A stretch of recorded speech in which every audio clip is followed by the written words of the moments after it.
अस्सलामु अलैकुम। कहानी मरकज़ पर खुशामदीद। मैंने और मेरे शौहर ने मोहब्बत की शादी की थी और इसके लिए हम दोनों ने अपने घर वालों को छोड़ दिया था।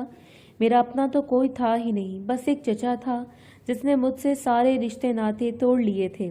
अलबत्ता मेरा शौहर मेरे लिए अपना सब कुछ छोड़ चुका था। वो अच्छे ख़ानदान से ताल्लुक़ रखता था, पर इसके घर वाले हमारी शादी के ख़िलाफ़ थे। पर मेरे शौहर ने सबके खिलाफ जाकर मुझसे शादी की और अपना घर बार छोड़कर मुझे लेकर दूसरे शहर आ गया। यहाँ शौहर ने किराए का मकान ढूंढा। हमें एक घर मिल गया जिसका किराया भी कम था और हमारे लिए वो मुनासिब था। मैं तो शुरू से ऐसे छोटे घर में रहने की आदत थी, पर मुझे शौहर की फिक्र थी वो कैसे इस घर में रहेगा। लेकिन मेरे शौहर ने उफ तक ना की। वो मुझसे बेइंतहा मोहब्बत करता था और बदले में मैं भी इसे इतनी ही मोहब्बत से नवाजती। हम दोनों ने अपनी छोटी सी दुनिया बसा ली थी। वक्त गुजरता गया और हमारी मोहब्बत में इजाफा होता गया। शौहर ने आते ही नौकरी ढूंढी और इसे नौकरी भी मिल गई, पर तनख्वाह ज़्यादा नहीं थी, लेकिन हम दोनों थोड़े में भी खुश थे। हम जिस घर में रहते थे वो 2 मंजिला मकान था। ऊपर वाले पोर्शन में मालिक मकान और उनके बच्चे थे। वो अच्छे लोग थे, इसलिए हम पिछले 5 साल से इस घर में रह रहे थे। 5 साल गुजर गए पर मैं माँ न बन पाई। मुझे अपनी इस कमी पर बहुत रोना आता था। 22 साल की उम्र में मेरी शादी हो गई थी, पर आज भी मैं 20-22 साल की नाजुक सी लड़की लगती थी। हम अपनी ज़िंदगी से बहुत खुश थे, पर कभी कभी मुझे औलाद की कमी शिद्दत से महसूस होती और अक्सर मैं डर जाती और रोने लग जाती कि कहीं शौहर मुझे छोड़कर दूसरी शादी न कर ले। अगर इसने ऐसा किया तो मैं कहाँ जाऊँगी, क्या करूँगी। मेरी इस तरह की बातें सुनकर शौहर मुझे समझाता और कहता कि ऐसा कभी नहीं होगा। मैं तुमसे मोहब्बत करता हूँ और तुम्हें कभी नहीं छोड़ूंगा। अगर औलाद मेरे नसीब में हुई, मुझे तुमसे ही मिल जाएगी। शौहर की बातें मुझे जीने का हौसला देती। फिर अचानक हमारी ज़िंदगी में एक ऐसा तूफान आया जिसने सब कुछ तबाह कर दिया। मेरे शौहर की नई जगह जॉब हुई थी और इसकी रात की ड्यूटी थी। मेरे लिए अकेले रहना बहुत मुश्किल था। मैं परेशान हो रही थी तो शौहर ने मालिक मकान की बीवी को बुलाया और इसे कहने लगा कि भाभी, मेरी बेगम को समझाओ कि ये घर बिल्कुल महफूज है। मैं अगर रात को ना भी आऊँ तो कोई ख़तरा नहीं। ये सुनकर मालिक मकान की बीवी कहने लगी, तो तुम बिल्कुल बेफिक्र होकर अपनी जॉब करो, तुम्हारी बीवी को मैं संभाल लूँगी। इसकी बात सुनकर मैं मुस्कुरा दी और मुझे कुछ तसल्ली भी हुई। और यूँ शौहर ने शाम के वक्त ऑफिस जाना शुरू कर दिया। वो रात 8 बजे जाता और सुबह 6 बजे के करीब वापस आ जाता। पहली रात तो मेरे लिए बहुत ही मुश्किल थी। मुझको बहुत डर लग रहा था क्योंकि किराए का मकान, ऊपर से अनजान लोग, 100 तरह के वसवसे दिमाग में आते थे। इस रात मालिक मकान की बीवी पास सोई हुई थी। वो अच्छी नेचर की औरत थी। इसके सारे बच्चे जवान और शादीशुदा थे। सिर्फ एक बेटा था, हाशिर, जो 17-18 साल का था और मैट्रिक में था।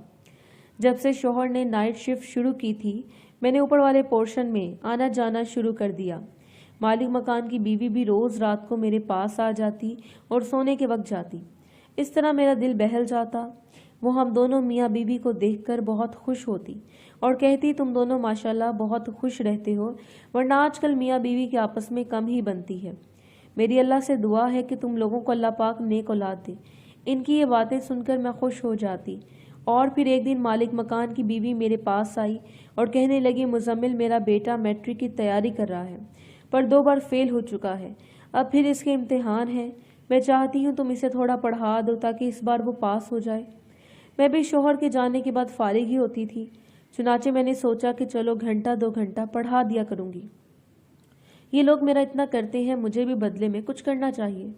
और मैंने मुजम्मिल को पढ़ाने की हामी भर ली। दिन में तो अपने शौहर के कामों से ही फारिग नहीं होती थी। वो खाने का शौकीन था। मुझे रोज़ इसकी पसंद का खाना बनाना पड़ता। जब वो चला जाता तब मैं फ्री होती।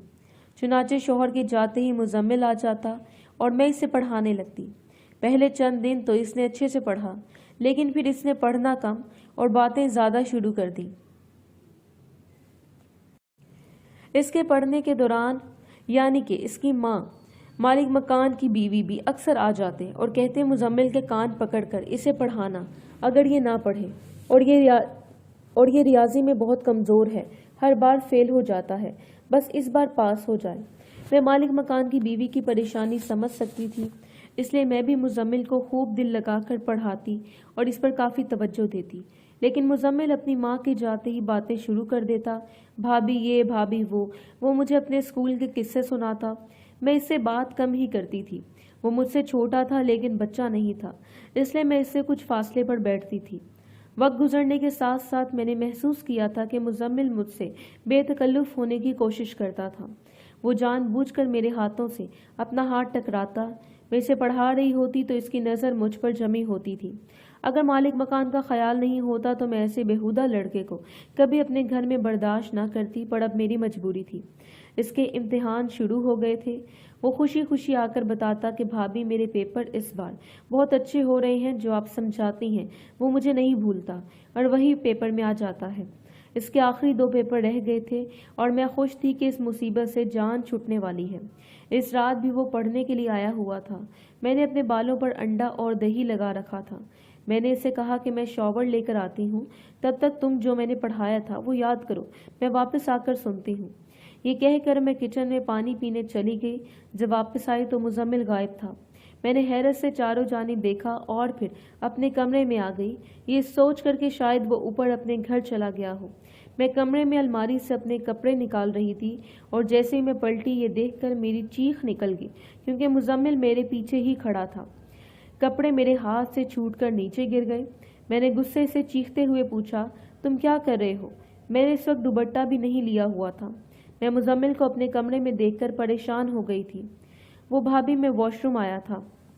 مزمل کی چپتی نظریں مجھ پر جمی تھی۔ اس کی آنکھیں جیسے مجھے سکین کر رہی تھی۔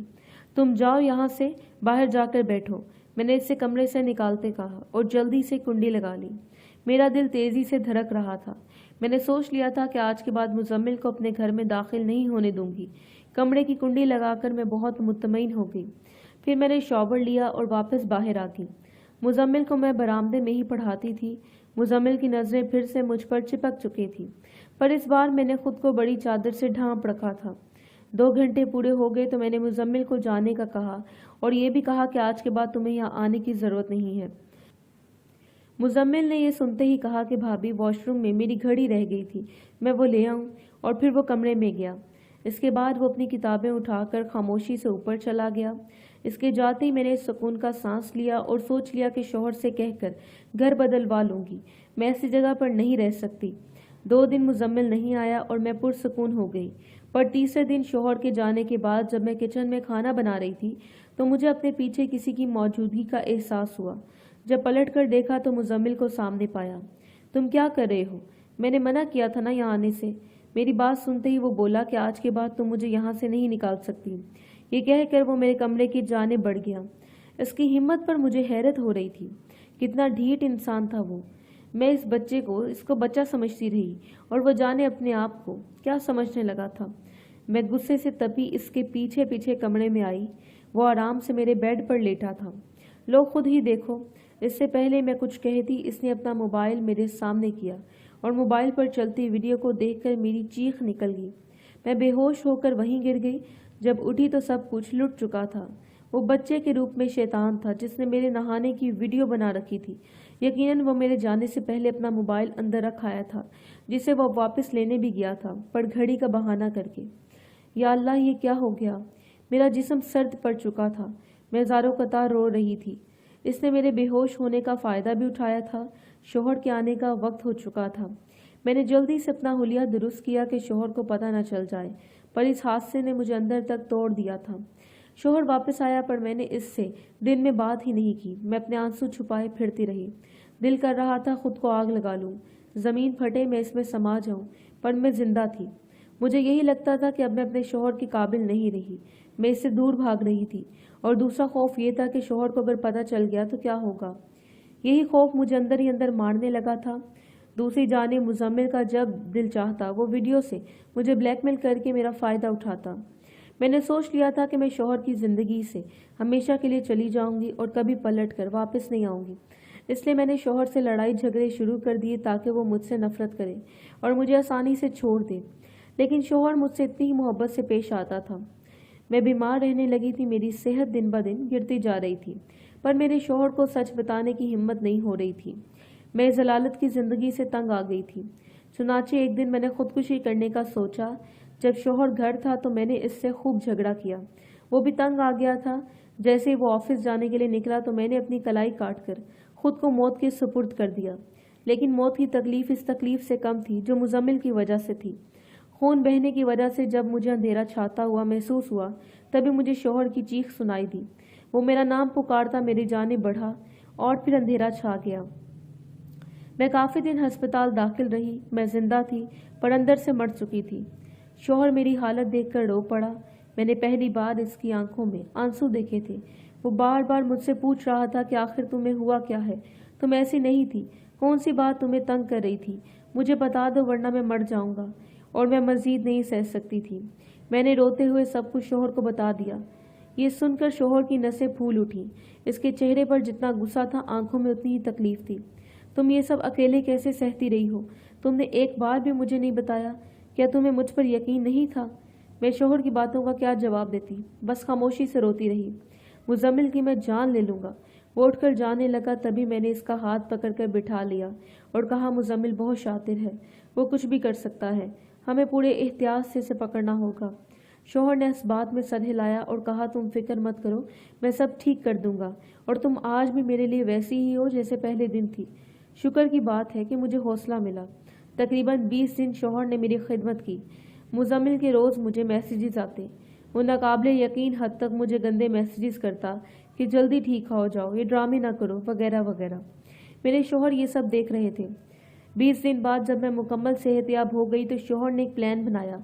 इस प्लान के तहत मैंने मुजम्मिल को घर बुलाया। मुजम्मिल को यही था कि मेरा शौहर काम पड़ गया है। इसने आते ही मुझसे बदतमीज़ी की कोशिश की। मैंने इसे कहा कि अब तुम मेरी वीडियो डिलीट कर दो, पर वो मकरू मुस्कुराहट के साथ बोला, ऐसा कभी नहीं होगा। पर अगले ही लम्हे जब इसने मेरी जानिब बढ़ने की कोशिश की तो पीछे से आवाज़ गूंजी, अपने हाथ ऊपर कर लो और ख़बरदार जो अपनी जगह से हिले। ये पुलिस वाले थे। मेरे शौहर का दोस्त पुलिस में था। शौहर ने इसे सब कुछ बता दिया था और इसने रंगे हाथों मुजम्मिल को पकड़ लिया था। मालिक मकान को मुजम्मिल का सबूत दिखाया तब इन्होंने कहा, ऐसे शैतान को जेल की सलाखों के पीछे होना चाहिए। यूं मुजम्मिल जेल चला गया और मेरी इससे जान छूट गई। इन्हीं दिनों मेरे शौहर की सरकारी नौकरी भी लग गई थी। इसे हुकूमत की तरफ से घर भी मिला था। हम दोनों ये मोहल्ला छोड़कर हमेशा के लिए चले गए। इसके बाद अल्लाह ने हमें औलाद की नेमत से भी नवाज दिया। पर आज भी जब मुझे मुजम्मिल का ख्याल आता है तो मेरी रूह लर्ज़ जाती है। जाने कब कैसे लोग पाए जाते हैं दुनिया में। अल्लाह सबको हदायत दे, आमीन।